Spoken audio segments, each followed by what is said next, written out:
British GQ have already called this the phone of the year. I've already made up my mind about the Nothing Phone 2A as well. I'm a really big fan of Nothing phones. We had the Nothing Phone 1, which is in here somewhere.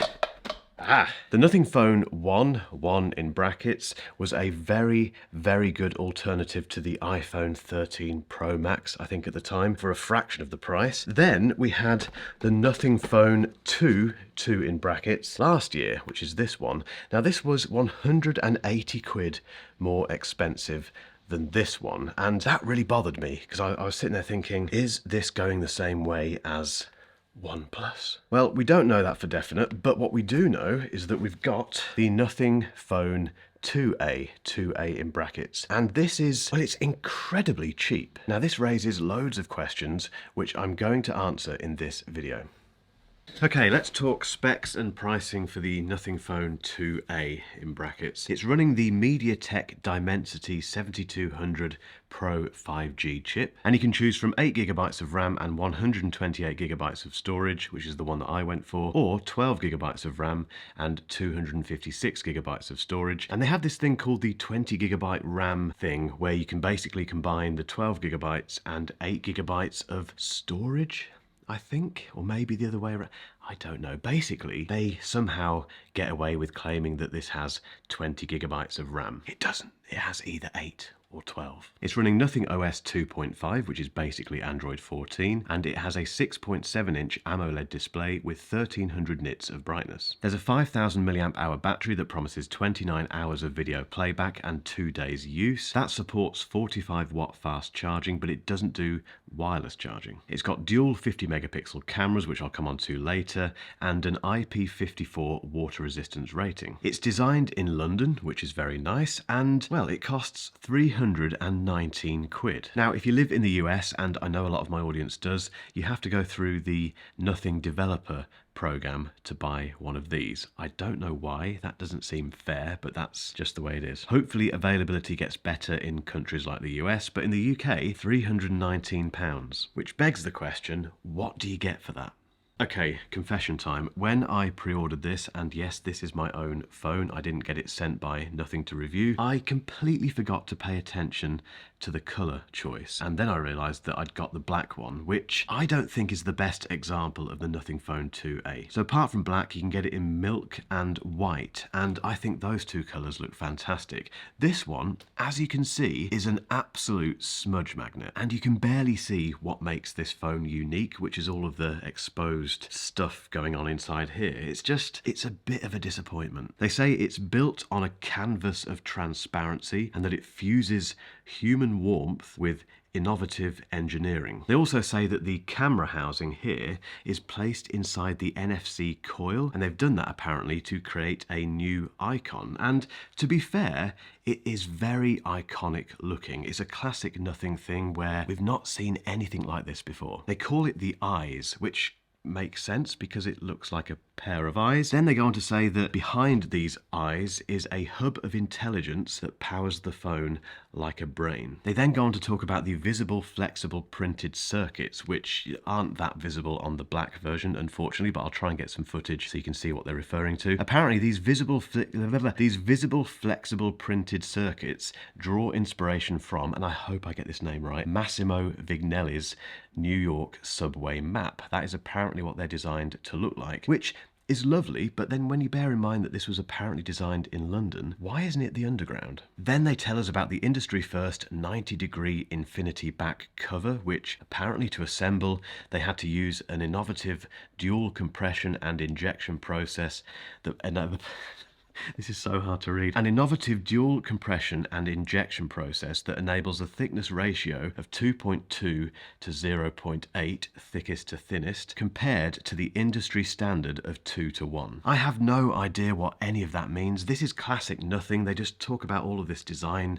inspiration and the days, weeks, months, years they've put into the stuff going. It's just a really cool looking phone. And yes, it has the glyph interface, which I can show you now. So if I go into the ringtones, there we go. That's the glyph interface. Unlike the Nothing Phone 2, which has loads of glyphs. This has just 3. They basically flash away like this for ringtones, for timers, for what else do they do? They can play along to music. You can set it so that when you change the volume on here, indicates how loud or quiet it is. And that kind of sums up the glyph interface, because why on earth would you need to see what the volume is set to on the back of the phone? It is silly, but it's endearingly silly, and that is what I love about Nothing. But in terms of the look and the feel and the build quality, which is what matters, let's be honest, it's very impressive for the price. It's a very light phone, which is very refreshing these days, but it's not cheap feeling either. I do like the matte band that goes around it. That feels like it wouldn't scratch too easily, although long-term durability does need to be tested. It just feels like a very solid phone, again, for 319 quid. When it comes to the display, I think it's a lovely thing. It's very iPhone-like. If you look at those rounded corners, 1300 nits is very bright, and unlike Apple, we get a 120 Hz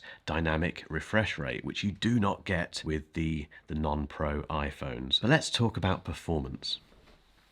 A lot has been said about Nothing switching from the Qualcomm Snapdragon chip in here to the MediaTek Dimensity chip sitting in here, and that's marginally interesting, but all of these chip manufacturers are trying to achieve the same thing. Fast speeds, lots of media coverage, high benchmark results, and if you know me, you know I don't really care about any of that stuff. All I care about is how these things feel day to day. I don't game, I don't sit there doing benchmarks, I don't do anything strenuous with my phones because I don't know what people do to push these chips. The great thing about that is that a phone that is 319 quid versus a phone that is much more expensive feels identical. And that makes this part of these reviews almost pointless. Because trust me, if you buy a brand new smartphone today, it will be fast. This is an incredibly speedy phone. It feels just as fast in everyday use as an S24 Ultra. The difference with this is Nothing OS 2.5, which is a very interesting take on Android 14. Again, there's loads of fluff in the language that they use to describe it, but it's just a very interesting Android 14 skin. It's just fun to look at, it's fun to talk about, it's fun to show your mates, it's fun to use, and that is what we need, again, in a land of very bland smartphones. So the Nothing Phone 2A is very fast. It's got a very interesting operating system. The battery life is really, really impressive. Now, Nothing promises 2 days with this and loads of hours of video use, which is a bit irrelevant, but the 2-day thing is absolutely bang on. To give you an idea, it's now 10:24. I charged this yesterday morning, so it came off the charger at about 6 AM that day. I used it consistently all day. It stayed off the charger last night, and I still have 50% remaining. That is incredibly convenient. It's what we want from smartphones these days. And okay, you don't get wireless charging, but it's 319 quid. You have to make some concessions at that price point. And it does get 45-watt fast charging. But now I need to talk about the camera system. And for that, I think I'll take you on a photo walk of Warwick. The only problem being it's pouring down with rain. So here we go.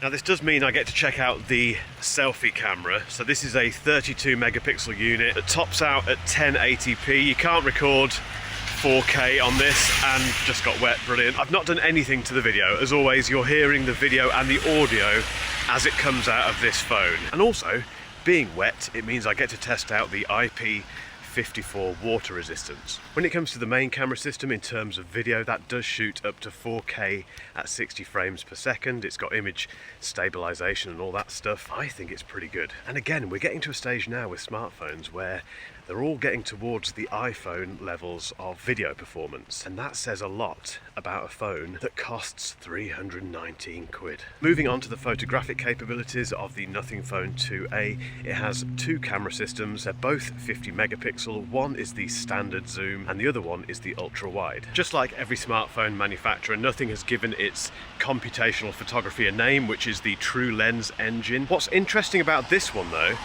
is that it's co-developed with Google, and it promises better contrast by taking 8 frames at different exposure levels in RAW format and then basically stitching them together. I've already taken quite a few photos with this phone and I'm really impressed. As always, the caveat is that what I like, you may not like, and vice versa. This is so subjective, guys, but let me know what you think in the comments about these photos. It even coped really well with my super tricky test where I take photos of my son and my dog at home because they move around a lot and quite often it's taken in low light. Occasionally It missed, admittedly, which it will do.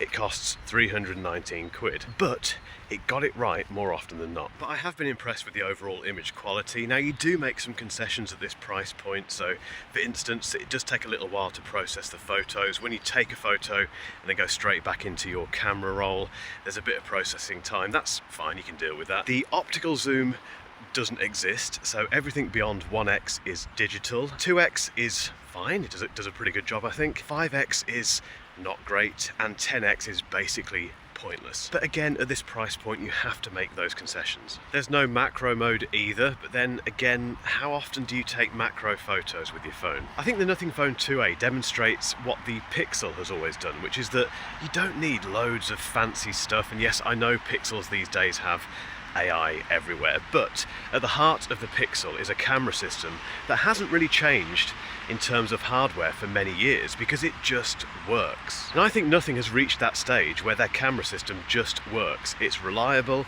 it looks good, and well, let me know what you think in the comments. I'll tell you what, I've been watching these selfie videos back, and I think this is a really good selfie video camera.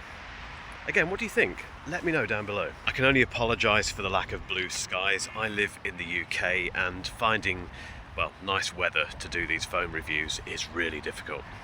I might as well finish the conclusion on this phone because it does look pretty good. The Nothing Phone 2A is a deeply impressive phone for the price. It's my new favourite budget smartphone, no question. It's not the smartphone of the year. That award still goes to the S24 Ultra at the moment. It is, however, if you strip away the glyph interface and all the stuff about the design and all that business, it's just a really interesting phone that performs. And yes, at the time of filming you can still buy the Nothing Phone 1. It's 40 quid cheaper than this one, but it's got older hardware. Who knows how long they're going to support it for. This is the better buy. But most importantly, where the Nothing Phone 2 was Nothing's difficult second album, this one proves they can still do it at a much lower cost. The Nothing Phone 2A is going to take some beating, but if you're tempted by the Nothing Phone 2, keep watching for my full review.